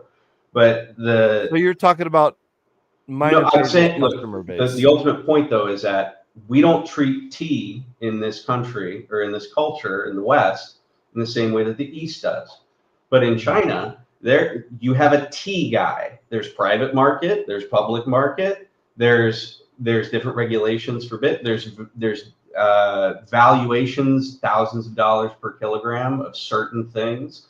It is culturally significant to them enough that you have this entire industry there. I don't think that ever leaves America. I don't think that ever dies out here. But I think it's probably uniquely going to be a nicer, well-traded commodity here than it would be, I don't know, in Russia, for example. I don't think that they have a whole lot. I don't know, but like that's what I'm getting at. I don't think that this pivot. I don't think we're suddenly going to be buying Colombian. Especially if you've been buying. I don't think it'll be labeled as such. Well, for sure, I agree there. But I think for the average consumer, it's just going to be an ingredient in their chocolate bar or their sucker or whatever the fuck they're buying, right? It's just that's where the source material is going to come from, and it may even get processed here. Maybe we set up some processing facilities that can handle 500,000 pounds a day or something like that. But as it stands, I don't like we're all focused on like a medium scale thing where if this thing really does go international, like it's people pay a premium for Colombian coffee. I mean, that's fair. Some Colombian coffee, but not just any Colombian coffee, right? You never know. What is it about for California that Colombian coffee? Mm-hmm. Oh yeah, I mean, you're going to have your little pockets that are able to just sustain and name a lot of it, right? But branding is a lot once you go that big. I mean, it starts before you get that big. Right. Yeah, the scale of it though, to be able, right now we have this sort of failing walled garden. What we're seeming to lean towards is change of some sort. What a lot of people have talked to in terms of other operators or people who are interested in figuring out how to change the laws here, or at least propose a better solution. That we're looking for what we want this industry to be. And if you have ideas, the reason I asked to be on here is just like kind of stir up and say, hey, if you've got better ideas in terms of how this should be operating, now's the time to express it.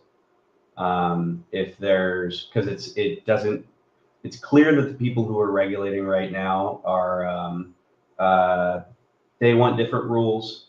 The governor's asking for different rules. I think we should be sharing our ideas as well. It doesn't have to be this race to the bottom. If we're unhappy with how things are going, we can, potentially even 1% change things for the better and try to get at least some better regulations and some more equitable enforcement and better access.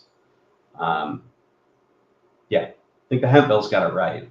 I don't think we need all this extra regs.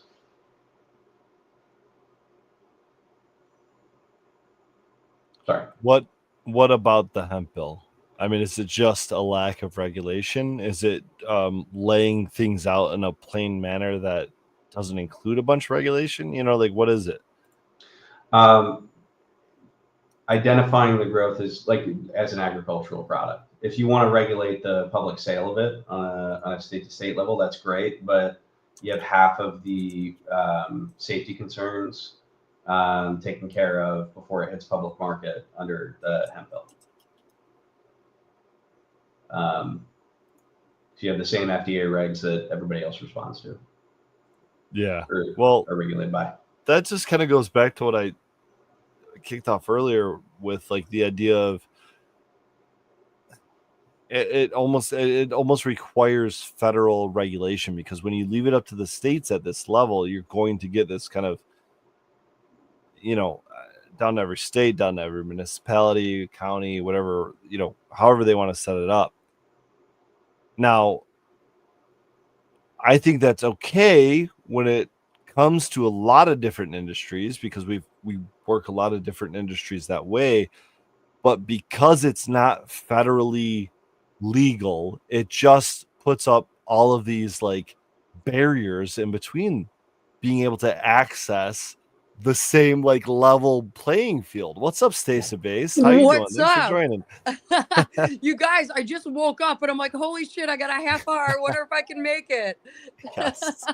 Hey, I want to apologize to your face. So sorry for bailing on you 2 weeks ago. We had some family issues, some technical issues, and it didn't work out for everybody. And I apologize, because we want to give you your time on here on this show too, the full 2 hours. But I'm so glad you came on here to share your perspective on this, because I know you're pretty opinionated, and you had a lot to say on Instagram about this. And this is kind of a wild situation here in Michigan. Like, this is not something I would have just been like, oh yeah, 2025, we're gonna triple the tax rate on our cannabis. Like, Straight up, dude. And honestly, don't ever worry about it. Like, life happens. I'm glad that, we're here right now and everybody's doing well, hopefully. But yeah, this is a whole, with everything going on with the federal government, it's almost like we forgot that, like, there was a changeover with, like, things within the state house and stuff too. And so there's, like, a lot of things happening everywhere. And with this whole thing, like, so I haven't done a complete deep dive into it, but I'll kind of give you, like, what I know about it, like, at kind of face value, and, like, what I kind of think is happening here. So Michigan is not the only state to be flirting with raising the tax, as far as, like, the excise tax is concerned. Maine, Maryland, and I think one other state is, there's 4 governors that are doing this right now that are like, hey, we're going to jack up the tax rate, right? Michigan is by far, like, going above and beyond. And the thing is, it isn't just about this, like, potential 32% tax increase. That number was a guesstimate based on what's the underlying cause of what Whitmer's trying to do. So essentially, there is this, I'm going to read it here. There's the Tobacco Products Tax Act. And with this particular, sorry, my cat's trying to make biscuits on me.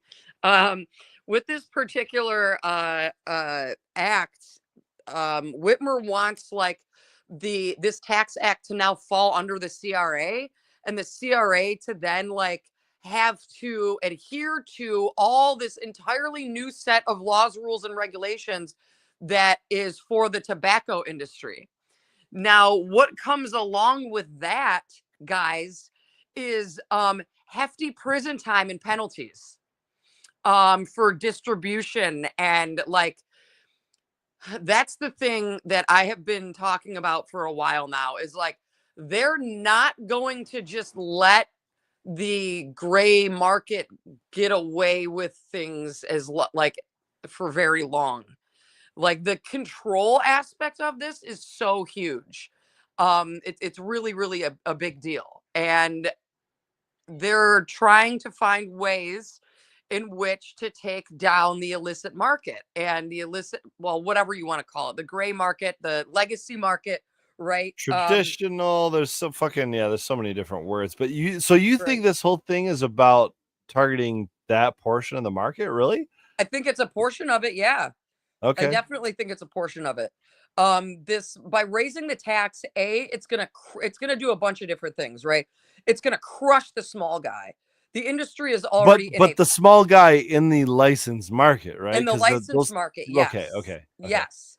And then, on top of that, it's going to, with these harsh fines and penalties, and prison sentences that come along with distribution and manufacturing and things of said product, um that that's enforceable. And from my experience with, like, you know working on legislation and really kind of like going down that road and realizing that there's really not a piece of language out there that's being introduced where there's not like a money grab by the cops, or there isn't some special interest in there because they're so pissed that they're not fucking able to go in and just raid and take people's shit anymore.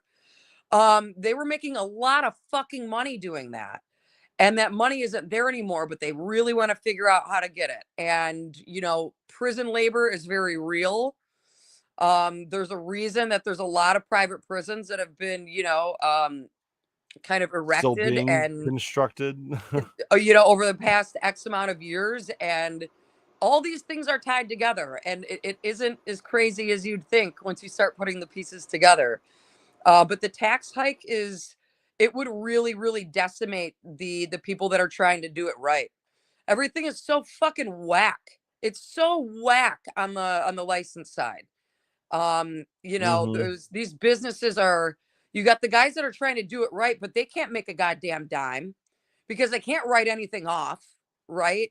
Everything is at these rock bottom prices. Even if you're trying to sell your stuff, at the price that you should be able to sell it at, nobody's, the retailers are like, oh yeah, $35 for an eighth is just way too much. We can't sell that. It's like, that's fucked up. People were paying upwards of $70 an eighth back in 2020. I remember because I was selling it. It was crazy. It was crazy. How do you think this affects the traditional market before we move on too far to the little guy and whatnot? Because I just don't know. This seems like it would almost open the door. Like we talked about this is before you came on, but we talked a little bit about this, how this overregulation almost seems to open the door for the illicit traditional legacy gray market, eh, just like it has in California, especially. But it seems like it might be doing the same thing here in Michigan. It's a matter of kneecapping the little guy and the commercial, the regulated market, right? And then you're only left with a cabal of massive corporations really at the end of it. And so at that point, anyone that has any interest in not shopping at Walmart or, fucking name your giant, department store or whatever, uh, they don't have a whole lot of options left. So is that reverting them back to the market, or is there something else at play, or are people just not spending as much on it? There's so many different variables here. There we go. Finally. Hey, I love it. So when you say traditional market, do you mean going Like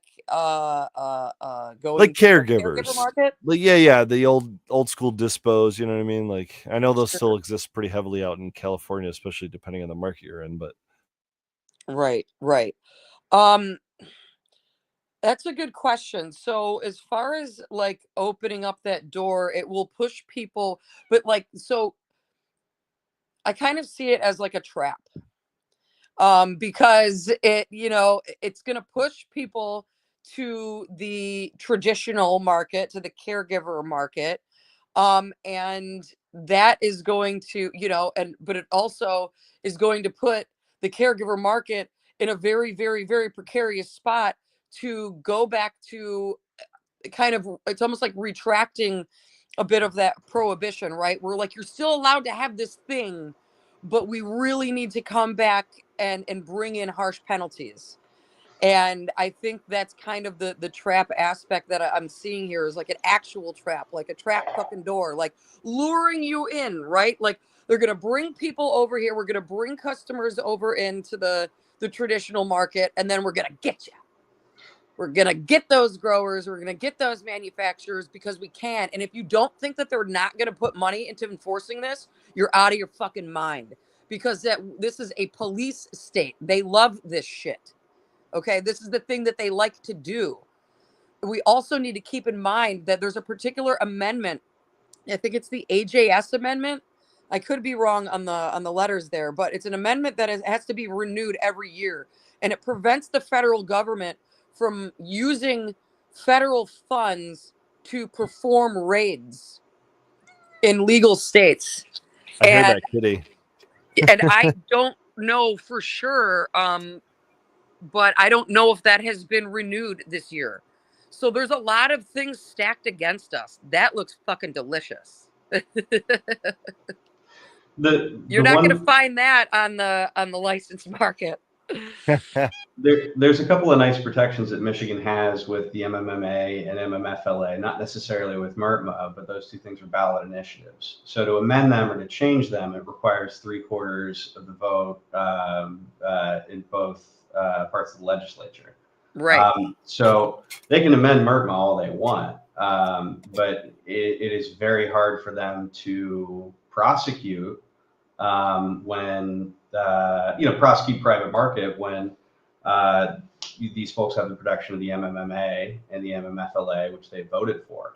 If you're that's real quick, Racer. Yeah. This has been I'm sorry, but this has been like a long-standing question on this and other shows, especially the MBGS. It's like, if the CRA has been set up to regulate a certain industry, do they have the ability to regulate outside of their jurisdiction, if you will? And if they don't, which they don't, they can of course refer it to someone like the state police. But like, if you're not operating within their jurisdiction, you just don't have to worry about it, right? Like, it's just not a concern. It's more of like the state laws, the city laws, anything else. It has nothing. Like, you should not at all be concerned with the regulations of the CRA if you're not operating within their jurisdiction. Am I wrong? I'm just trying to. I mean, they're allegedly in control of licensing for MMMA stuff, but if you're talking about stuff related to MRTMA, then one precedes the other. One's a ballot initiative, and there's I'm not a lawyer, but there's been a lot of court cases that have not been successful prosecutions because of that precedent. Fair enough. And so there's the same problem that you're talking about, Stacey Base, is the cops do want to prosecute, but it's been an issue with MSP in the past, especially with 2015. They tried to call hash origin unknown so that they could hit narcotics charges and you get around the MMMA. They got called out for it, bitch slapped in court. And, that will likely happen if they try to step outside of those sort of rules, at least around here. So it's why everyone's asking for a new rule change. It's why I'm saying it's the most probably solvent time for legislation around cannabis in Michigan, because everybody wants something different. It's whoever has the best idea at this point. And if we could run a screen against those people who just want to keep, pulling people out of cars and shaking us down for money, that'd be awesome. And I think it's possible right now more than ever. Yeah, with the CRA, and that's the thing when it comes to like the hypothetical of where this could go, and needing that super majority and stuff. Remember, like, this is, I think we're Republican controlled in certain aspects here, and it doesn't, even that shit doesn't matter, because this is like, it doesn't matter what party or whatever the fuck you call yourself. It depends on who you're influenced by. Yeah, money. It's fucking money. We had the Democrats controlling all three branches of government for 4 years or something like that. They could have passed whatever the fuck they wanted if they, but guess what? They have to answer to people too. It's not just the constituents, it's the people that get them elected and provide the campaign financing. Mwah! There it is. Exactly. Special interests, So like, seeing how much control this could have and how it could really this would like straight up hand the industry over to, and I personally think this is, it's obviously being pushed by like, you know, a big tobacco aspect, but also big alcohol. Big alcohol has law, and this is like, the numbers are not lying here. In every state that has gone recreational, alcohol has taken a big fucking hit. People Mhm. are dropping the booze and replacing it with weed. And Tobacco too, right? To some extent. yeah, tobacco to some extent too. I'm not entirely sure on you know, the depth of what tobacco is experiencing. But alcohol is definitely like shit, shit, shit, shit, shit. Um, you know, and we're seeing that with like, you know, for instance, the last like 15, 20 years, microbreweries and craft beer like became this fucking thing, right? It just exploded. Mhm. You know, you went from having like a couple hundred to having thousands within the state, you know. And now we're seeing the kind of cleansing of that. A lot of these places, not a lot of these places, but some of these spots are closing down. And you know that, and this is happening in states that are recreational. So this would like essentially accomplish um things that like I personally and others have predicted that's going to happen. But it's like the way that it happens, right? That's what um that's always the kind of guessing game, is how is it going to happen? How are they going to be able to take control? And this kind of seems like it could be one of those things. Is it going to happen? I don't know. I don't know, but it's definitely. And then I found out that, so it's this 32% number came from this tobacco act, and that is the percentage that's put on wholesale tobacco, is 32%. And they're like, well, oh my gosh, that's going to drive, you know, it costs what? It costs like nothing to produce cigarettes. They're going to drive down the cost of production. It's just like, yeah, that's the point. They don't want it to fucking cost anything to make.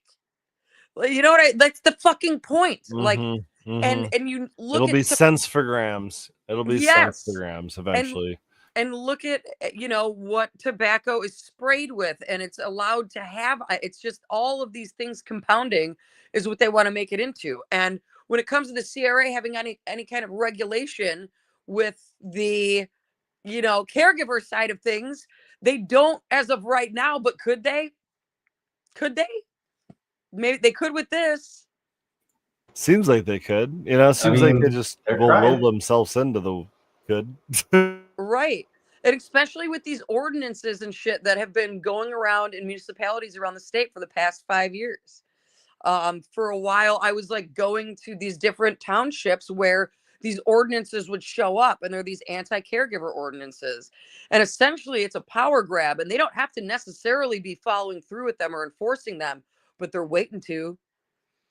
And it's these things where it's just like this has been the ability to like come in and um remove like autonomy and allow Mm. for this kind of police state shit to happen has been going on for a while. And these little Easter eggs would be laid around, but nobody's paying attention, right? But they're setting it up for, hey, just in case, we're going to make sure that you're not going to be able to fight back, or we're going to make it harder for you,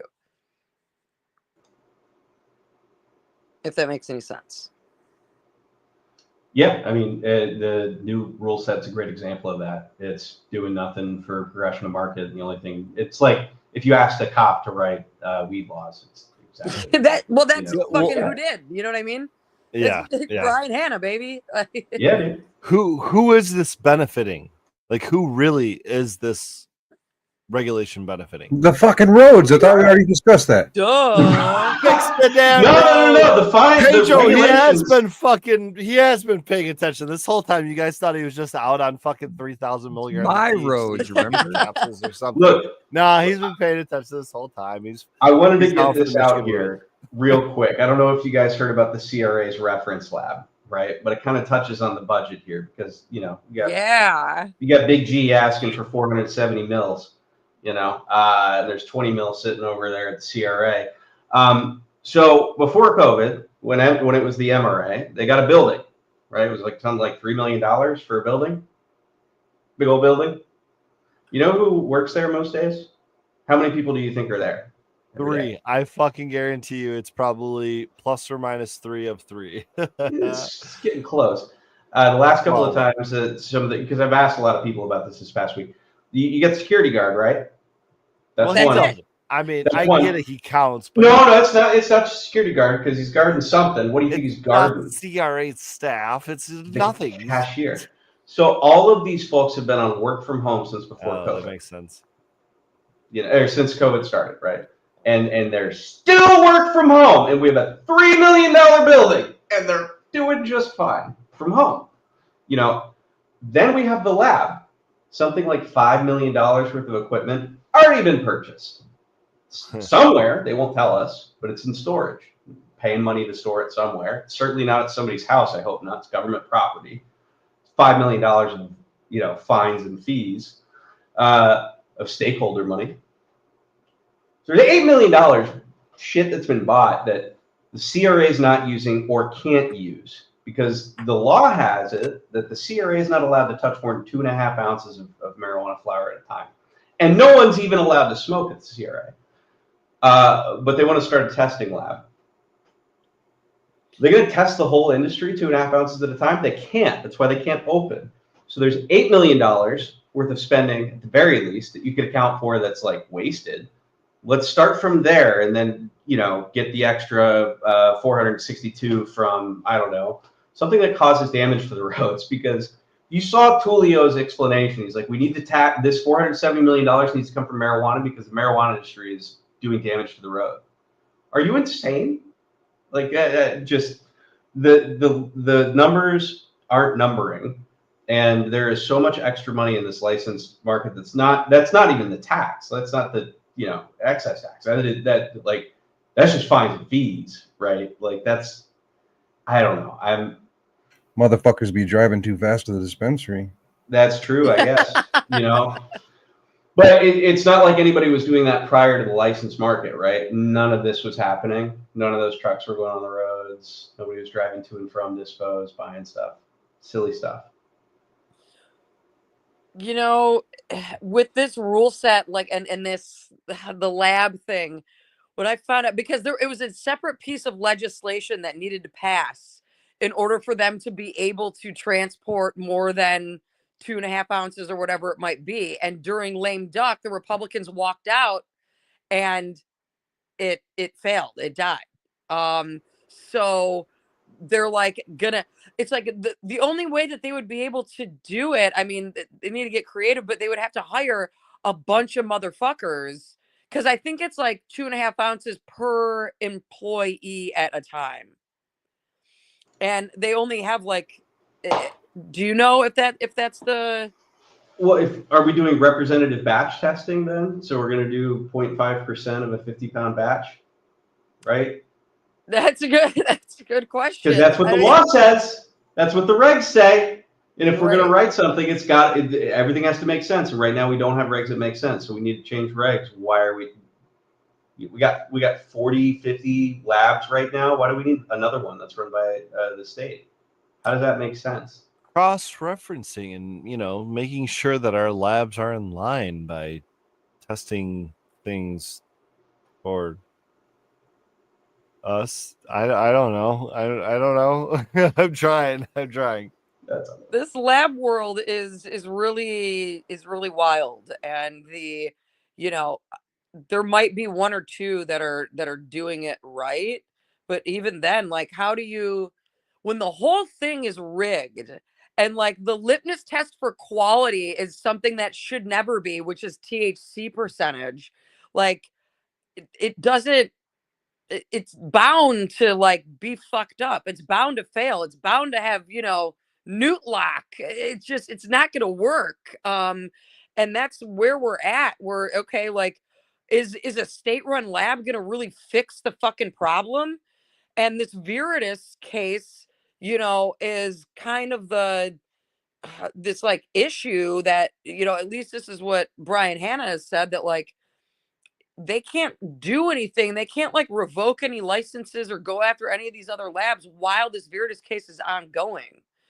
Like, Mhm. so if this shit just keeps going, it's just like, so does the bullshit.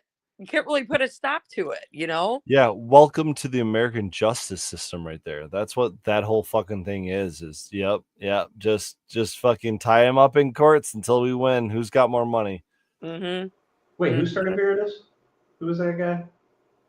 Was his name Greg? What did you do prior to running Veritas? What was he? The lab director for the Michigan State Police for like 20, 25 years? Yes. What was he? The guy who was responsible for the opinion about origin unknown for hash? That Yes. threw people in prison, caused the cop to kill himself before going to prison because he got caught with a tray of brownies. That Oh, Greg? that guy? That guy? Huh? That dude? What a guy. Yeah, you know that Virtus really, that whole situation, and at the time I think it was the MRA, like there was still some shady shit that the MRA did. And that's why they're in this fucking situation right now where it's like, yeah, we know that Virtus was doing some shady stuff, but like now the language of everything, it's just a mess. It's just a fucking mess. But yeah, man, here we are. Yeah, here we fucking are. Welcome to Michigan, Pedro. I don't think you have any idea what to even think about all of this. It's a fucking I don't shit even know show where here. I'm at right now. I'm sorry for yapping. I'm so sorry for yapping. You don't have to apologize. This is why you're on the show. But before we get to you, Stacey Base, we got 3 minutes left, and you joined us late, and I'm so thankful that you did join us tonight. But I feel like we need to still give you your 2 hours at some point. But in the next 2 minutes, can you tell us a little bit about who you are, what the hell you're doing on this show, and how we can find you? Give some plugs. Yeah, man. So I do a lot of advocacy on the labor side, health and safety, brand awareness, a lot of grassroots stuff. I have a all right, hold on. The weed's kicking in. I have a website. It's called cannabisworkersresource.com. And yeah, you can go to cannabisworkersresource.com. It's not just for cannabis workers, it's for all workers. And, now is the time for everybody to kind of be standing up for what you believe in the workplace.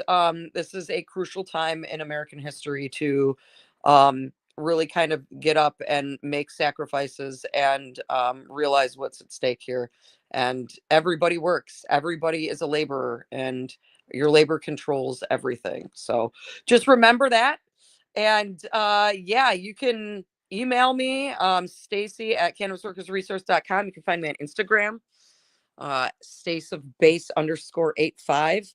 And yeah, there's a lot of stuff going on the rest of the year. I'll be at Hash Bash. If any of you guys are going to be at Hash Bash, we should smoke up, say hello. But yeah, that's all I got right now, man. I appreciate you. Thanks for having me on so fucking late. Of course. You're welcome anytime. And I would like everyone to know that if you do come to Hash Bash and you do happen to find me, I will have this fandangled thing called an email there, and this email will be able to provide many tabs and many a flavor and many varieties of terps. Repeatable temps over and over. A very repeatable experience that you should look forward to, because you will have many a terps, a flavor palette to express all the things and the flavors and the enjoyment. Yes. Guys, you got anything else? Racer, thank you so much for joining us tonight and carrying us through this wild conversation of, what could possibly be the most boring conversation is taxes and all that shit, but at the same time is like also one of the most crucial ones, because guess what? It's your fucking money, and if you like buying weed, more of your money is going to go into the pockets of not the people that are growing, processing, or selling your weed. So maybe think about that and think about where you're getting it next time you do get it. Stacey Base, Racer, Pedro, Superior, I love you all. We'll see you guys next time. Cheers, Find us everybody. after the show. Cheers.